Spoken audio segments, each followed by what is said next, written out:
YouTube की online क्लासों में आप सभी का एक बार फिर से हार्दिक अभिनंदन है। मैं हूं हरीश कुमार।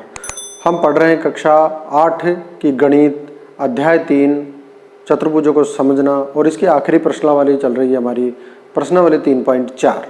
आज हम इसी से संबंधित कुछ सवालों को देखेंगे और उनका हल निकालने का प्रयास करेंगे। तो चलिए देखते हैं सवाल नंबर 1 प्रश्नावली 3.4।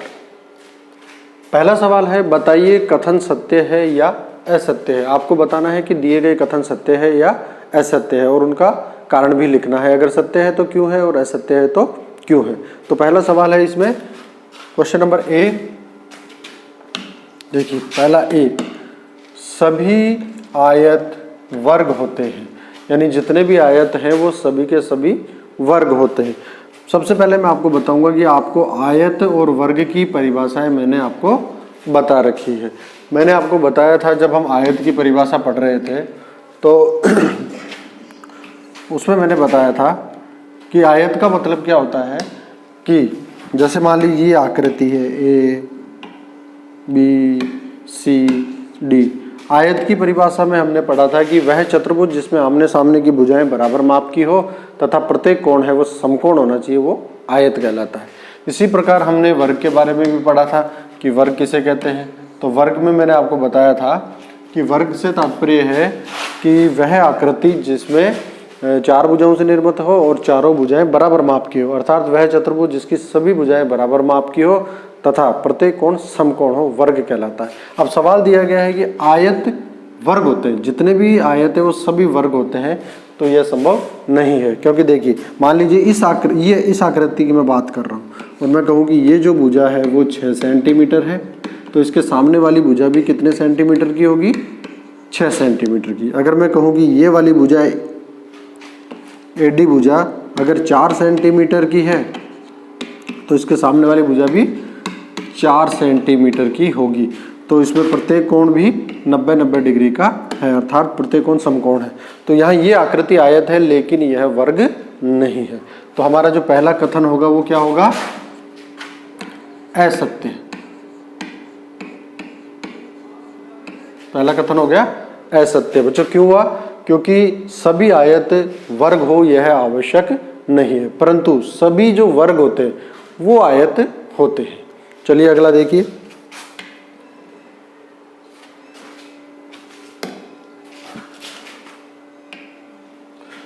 दूसरा है कि सभी समचतुर्भुज समांतर चतुर्भुज होते हैं। यहां देखिए कि यह सवाल पूछा गया आपसे कि जितने भी समचतुर्भुज हैं वो सभी समांतर चतुर्भुज भी होते हैं। देखिए यहां फिर बात करें हम समचतुर्भुज किसे कहते हैं। तो समचतुर्भुज में मैंने आपको बताया था कि समचतुर्भुज जब हम पढ़ रहे थे तब मैंने आपको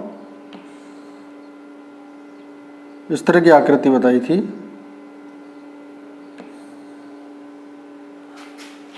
कि ये कोई आकृति है जिसे मान लीजिए हमने नाम दे दिया ए बी सी डी, और एक आकृति और हम बना लेते हैं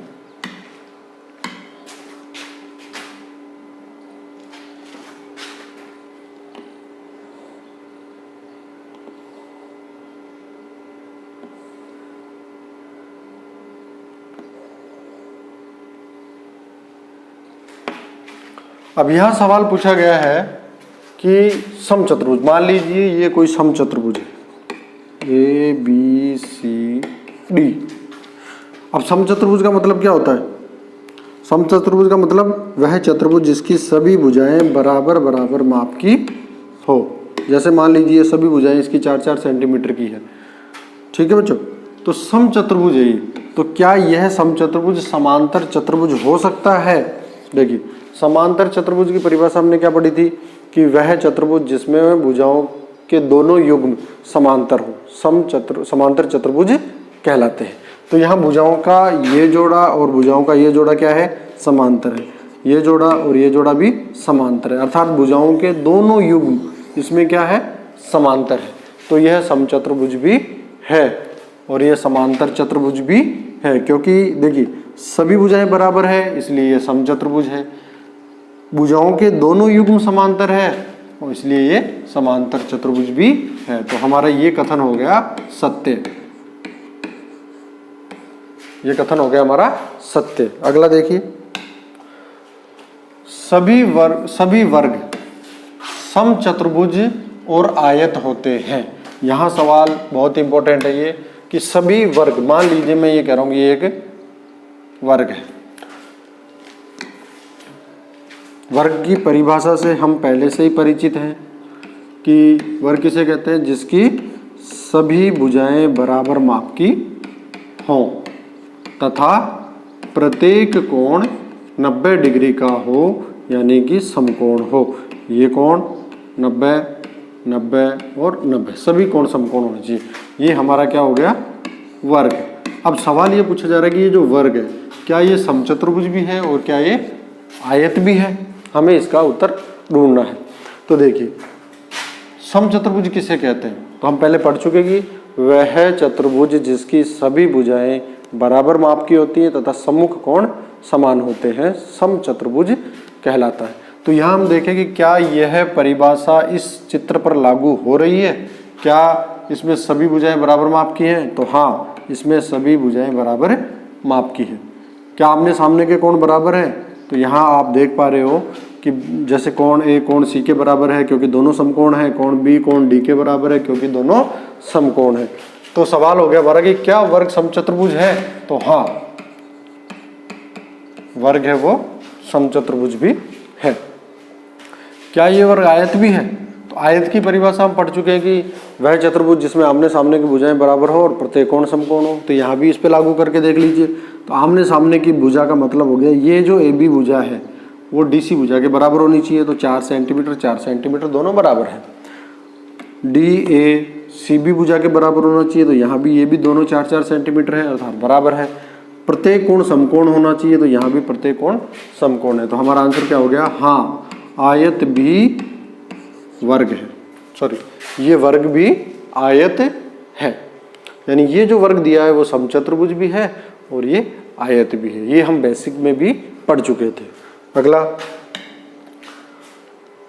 डी, सभी वर्ग समांतर चतुर्भुज नहीं होते हैं। जितने भी वर्ग हैं, वर्ग का मतलब जैसे मान लीजिए ये आकृति है, ये एक वर्ग है। अब सवाल में कहा गया है कि ये वर्ग है ना, वो जितने भी वर्ग हैं वो सभी समांतर चतुर्भुज नहीं होते हैं। ये कथन असत्य है, क्योंकि जितने भी वर्ग हैं, जितने भी वर्ग हैं वह सभी समांतर चतुर्भुज भी होते हैं। यानी जितने भी वर्ग हैं वो सभी समांतर चतुर्भुज होते हैं, क्योंकि वर्ग की परिभाषा क्या होती है, सभी भुजाएं बराबर माप की हो तथा प्रत्येक कोण समकोण हो। और समांतर चतुर्भुज की परिभाषा क्या होती है कि वह चतुर्भुज जिसमें भुजाओं के दो युग्म समांतर हो, यानी सम्मुख भुजाएं के जो जोड़े हैं वो समांतर हो तथा आमने सामने के कोण बराबर हो। तो देखिए ये वर्ग है, वर्ग में ये 90 डिग्री का कोण और ये 90 डिग्री का कोण, इन दोनों का योग हो रहा है 180 डिग्री। कारण आपको पता ही है कि समकोण समकोण 90 90 180 होगा। और जब दो कोण 180 डिग्री का कोण बनाते हैं तो ये मान लीजिए दो समांतर रेखाएं हैं, ये तिर्यक छेदी रेखा है और ये दोनों मिलकर 180 डिग्री का कोण बना रहे हैं। या हम पहले भी पढ़ चुके हैं कि जब किन्हीं दो रेखाओं को एक समांतर एक तिर्यक छेदी रेखा काटती है और यदि वह तिर्यक छेदी रेखा उन रेखाओं के साथ 180 डिग्री का कोण बनाती हो, यानी इनका योग है वो 180 डिग्री होता है, तो ये दोनों भुजाएं समांतर होती है। इसी तरह से ये 90 और 90 180, इसका मतलब ये भुजा और ये भुजा भी समांतर होगी। अर्थात इसमें भुजाओं के दोनों युग्म, सम्मुख भुजाओं के दोनों युग्म समांतर है तथा आमने सामने के कोण भी बराबर है। इसलिए जितने भी वर्ग है वो सभी समांतर चतुर्भुज होते हैं। यहाँ लिखा है नहीं होते हैं, तो ये कथन असत्य है। अगला, सभी पतंगे समचतुर्भुज होती है। ये कथन हमारा असत्य है। सभी पतंगे समचतुर्भुज होती है ऐसा जरूरी नहीं है, क्योंकि पतंगों के बारे में हमने पढ़ा था कि पतंग किसे कहते हैं कि जब आसन भुजाएं के दोनों युग्म बराबर माप के हो, बराबर बराबर माप की हो। जैसे मान लीजिए मैं कह रहा हूँ कि ये कोई आकृति है इस तरह से, तो ये वाली आसन भुजा और ये वाली आसन भुजा दोनों बराबर माप की हो, 4 सेंटीमीटर और ये भी 4 सेंटीमीटर। ये वाली आसन भुजा और ये वाली आसन भुजा बराबर माप की हो। मान लीजिए मैं कह रहा हूँ कि ये 5 सेंटीमीटर, ये 5 सेंटीमीटर। ये हमारी आकृति कहलाती है पतंग। तो क्या सभी पतंगे समचतुर्भुज हैं? नहीं, क्योंकि समचतुर्भुज का मतलब क्या होता है? समचतुर्भुज का मतलब होता है कि वह चतुर्भुज जिसकी सभी भुजाएं बराबर हो वह समचतुर्भुज कहलाता है। यहाँ देखिए इस चतुर्भुज की क्या सभी भुजाएं बराबर हैं? नहीं, सभी भुजाएं बराबर नहीं है, क्योंकि ये दोनों भुजाएं 4-4 सेंटीमीटर है, ये दोनों भुजाएं 5-5 सेंटीमीटर है, इसलिए यह हमारा कथन असत्य हो गया। सभी समचतुर्भुज पतंगे होती हैं। अब इसको समझिए आप, समचतुर्भुज बनाते हैं। मान लीजिए ये हमारे पास समचतुर्भुज है। समचतुर्भुज से मतलब है कि जिसकी सभी भुजाएं बराबर माप की हो। जैसे ये 4 सेंटीमीटर, ये 4 सेंटीमीटर, ये भुजा भी 4 सेंटीमीटर और ये भुजा भी 4 सेंटीमीटर। तो ये हमारा समचतुर्भुज हो गया जिसकी सभी भुजाएं बराबर माप की। अब हम कह सकते हैं कि क्या जितने भी समचतुर्भुज वो पतंगे होते हैं? पतंग की क्या विशेषता होती है? हम पढ़ चुके हैं कि जिसकी आसन भुजाओं का युग्म है वो बराबर हो, आसन भुजाओं के जोड़े बराबर माप के हो। जैसे ये दोनों भुजाएं बराबर माप के, ये दोनों भुजाएं बराबर माप के। तो देखिए ये आसन भुजा और ये आसन भुजा दोनों क्या है? बराबर है। ठीक है, आसन भुजाओं के जोड़े यहाँ क्या हो गए? बराबर हो गए। अब यहाँ देखिए ये आसन भुजा और ये आसन भुजा, ये भी दोनों जोड़े बराबर है।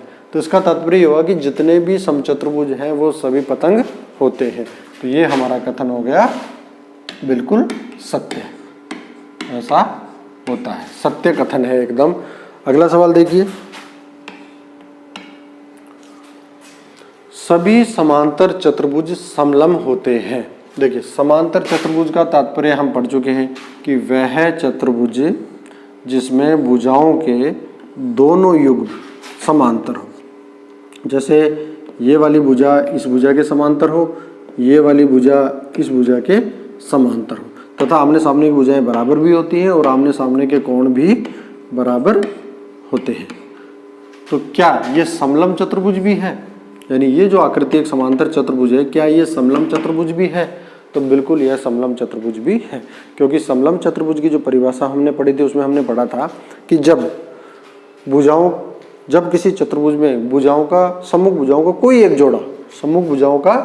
कोई एक जोड़ा अगर समांतर है तो उसे समलंब चतुर्भुज कहते हैं। यानी दूसरा जोड़ा भले ही समांतर हो या न हो, लेकिन कम से कम एक सम्मुख भुजाओं का जोड़ा समांतर होना चाहिए। तो यहाँ मान लीजिए कोई सा भी ये जोड़ा समांतर है तो ये समलंब चतुर्भुज है। तो ये हमारा कथन हो गया सत्य। अगला इधर देखिए, सभी वर्ग समलंब होते हैं। समलंब यानी कि वही समलंब, यानी वह चतुर्भुज जिसमें भुजाओं का कोई एक युग्म, सम्मुख भुजाओं का कोई एक युग्म समांतर हो। तो वर्ग की बात करें तो वर्ग में हमने अभी पढ़ा था कि जो वर्ग है उसमें जो प्रत्येक कोण होता है वो समकोण होता है। सभी जो भुजाएं हैं वो बराबर बराबर माप की होती हैं। तो इस आधार पर हम कह सकते हैं कि वर्ग में भी समलंब चतुर्भुज की सभी गुण विद्यमान होते हैं। अर्थात जैसे ये भुजा और ये भुजा समांतर है तो भुजाओं का एक युग्म दो हो तो भी कोई बात नहीं है। अगर एक युग्म कम से कम है समांतर तो वह समलंब चतुर्भुज होगा। तो ये भी हमारा कथन एकदम सत्य है। तो इस तरह से हमने ये देखा सत्य और असत्य। अगला सवाल नंबर 2, प्रश्न संख्या 2 है। तो इसको हम देखेंगे। आपको बताना है कि उन सभी चतुर्भुजों की पहचान कीजिए जिनमें 4 भुजाएं हों और बराबर हों चारों भुजाएं। ठीक है, तो ऐसे कौन कौन से चतुर्भुज हैं जिनकी चारों भुजाएं बराबर माप की होती? तो जब हमने बेसिक पढ़ा था चतुर्भुजों के प्रकार, तो उसमें बहुत से ऐसे प्रकार थे जिनकी भुजाएं बराबर होती है। तो वो थे कौन कौन से, उनके नाम मैं बता देता हूँ।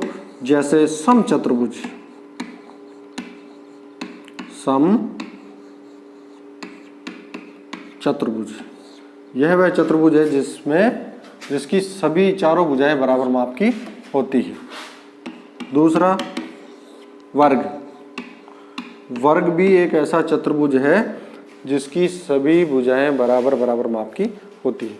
तो उन सभी चतुर्भुजों की पहचान कीजिए जिनमें चारों भुजाएं बराबर हो। तो वो कौन सी होगी? समचतुर्भुज और वर्ग। अब आपको उस चतुर्भुज की पहचान करनी है जिसमें 4 समकोण हो। तो ऐसी कौन सी आकृति है जिसमें चारों के चारों कोण 90-90 डिग्री के हो, अर्थात समकोण हो? तो याद कीजिए, मैंने आपको जब आयत पढ़ाया था, आयत की परिभाषा क्या बताई थी कि वह चतुर्भुज जिसके आमने सामने की भुजाएं बराबर हो तथा प्रत्येक कोण समकोण होता है, उसे हम आयत कहते हैं। तो यहाँ चारों कोण क्या होते हैं? समकोण होते हैं। दूसरा वर्ग। वर्ग में भी हमने यही पढ़ा था कि वर्ग का मतलब क्या बताया था मैंने आपको कि वह चतुर्भुज जिसमें चारों भुजाएं बराबर माप की हो तथा प्रत्येक कोण समकोण हो। तो वर्ग और आयत वो दो आकृतियां हैं जिनमें चारों कोण समकोण होते हैं। तो ये बच्चों आप ध्यान रखना इस बातों को। अगला सवाल देखिए, सवाल नंबर 3, बताइए कैसे एक वर्ग चतुर्भुज है। कोई एक वर्ग है, वो कैसे चतुर्भुज है? मान लीजिए ये वर्ग है, तो क्या ये एक चतुर्भुज है? वर्ग और चतुर्भुज, चतुर्भुज किसे कहते हैं? 4 भुजाओं से घिरी हुई बंद आकृति को चतुर्भुज कहते हैं। और ये वर्ग भी है, तो क्या ये चतुर्भुज है? हाँ, हाँ यह चतुर्भुज है। वर्ग एक चतुर्भुज होता है, क्योंकि चतुर्भुज किसे कहते हैं? 4 भुजाओं से घिरी हुई बंद आकृति को चतुर्भुज कहते हैं। इसलिए वर्ग भी एक चतुर्भुज है, क्योंकि वर्ग भी 4 भुजाओं से घिरी हुई बंद आकृति है। क्या वर्ग एक समांतर चतुर्भुज है? तो देखिए, अगर हम वर्ग लेते हैं, ये वर्ग है। अब वर्ग में मैंने आपको बताया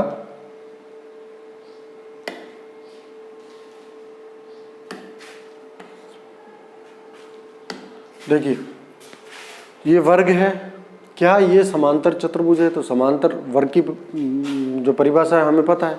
अब उसी परिभाषा की तुलना हम अगर समांतर चतुर्भुज से करते हैं, अगर समांतर चतुर्भुज के गुण और वर्ग के गुण मिलते हैं तो ये दोनों आकृतियां समान है। तो क्या ये समांतर चतुर्भुज है? तो समांतर चतुर्भुज का क्या मतलब होता है? समांतर चतुर्भुज का मतलब होता है कि वह आकृति या वह चतुर्भुज जिसमें सम्मुख भुजाओं के दोनों युग्म समांतर हो। तो यहाँ देखिए, ये वाला युग्म समांतर है और इधर ये वाला युग्म भी समांतर है तथा आमने सामने के कोण बराबर होते हैं। ये समकोण है तो ये भी समकोण है, बराबर है। ये समकोण है तो ये भी समकोण है, ये भी बराबर है। तो क्या एक वर्ग समांतर चतुर्भुज होता है? हाँ, क्योंकि समांतर चतुर्भुज की विशिष्ट स्थिति क्या होती है? वर्ग होती है। ये हम पढ़ चुके थे कि समांतर चतुर्भुज की विशिष्ट स्थितियां होती हैं कुछ, जैसे आयत, वर्ग, समचतुर्भुज। तो उसके आधार पर भी हम कह सकते हैं कि जितने भी वर्ग हैं वो सभी क्या हैं? समांतर चतुर्भुज होते हैं। अगला सवाल देखिए आप, फिर है कि क्या वर्ग, ये वर्ग से संबंधित सवाल ही है कि वर्ग है वो एक समचतुर्भुज भी है। यहां आपको बताना है कि ये एक वर्ग है, क्या ये समचतुर्भुज है?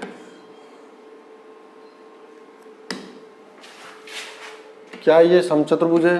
क्योंकि समचतुर्भुज किसे कहते हैं? वह चतुर्भुज जिसकी चारों भुजाएं बराबर हो। तो वर्ग में भी क्या होता है? चारों भुजाएं बराबर होती है। तो यहाँ क्या लिखेंगे? हाँ, हाँ वर्ग एक समचतुर्भुज भी होता है, क्योंकि जिस तरह से वर्ग की चारों भुजाएं बराबर होती हैं, ठीक उसी तरह से समचतुर्भुज की भी चारों भुजाएं बराबर माप की होती है, अर्थात वर्ग है वो समचतुर्भुज भी कहलाता है। अगला सवाल, क्या कोई वर्ग आयत भी है? तो आयत की परिभाषा भी हम पढ़ चुके हैं कि वह चतुर्भुज जिसमें आमने सामने की भुजाएं बराबर माप की हो तथा प्रत्येक कोण है वो समकोण हो, तो वह आयत कहलाता है।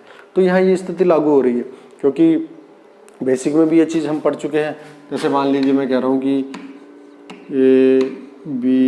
ABCD ये एक वर्ग है, ठीक है। तो वर्ग में सभी भुजाएं क्या होती हैं? बराबर माप की। जैसे मान लीजिए ये 4 सेंटीमीटर की भुजाएं हैं, सभी 4-4 सेंटीमीटर की। तो यहाँ सभी भुजाएं क्या हैं? 4 सेंटीमीटर की भुजाएं हैं। जब सभी भुजाएं बराबर माप की है, सभी भुजाएं बराबर माप की है, तो यहाँ एक चीज़ और सामने आ रही है कि सम्मुख भुजाएं क्या है? ये भी बराबर माप की है। इस भुजा के बराबर है, क्योंकि ये 4 है तो ये भी 4 है, ये 4 है तो ये भी 4 है और ये भुजा 4 सेंटीमीटर है तो ये भी 4 है। तो यहाँ पर भी आप क्या देख रहे हो कि ये भुजा इस भुजा के बराबर है, अर्थात इसमें आमने सामने की भुजाएं बराबर भी हैं और प्रत्येक कोण समकोण है, इसलिए यह वर्ग है वो एक आयत भी है। तो इस तरह से हमने देखा प्रश्नावली 3.4 के सवाल नंबर 1 से 3 तक। आगे वाली क्लास में हम सवाल नंबर 4 से 6 तक के सवालों को हल करेंगे। तब तक अपना ख्याल रखिए। धन्यवाद।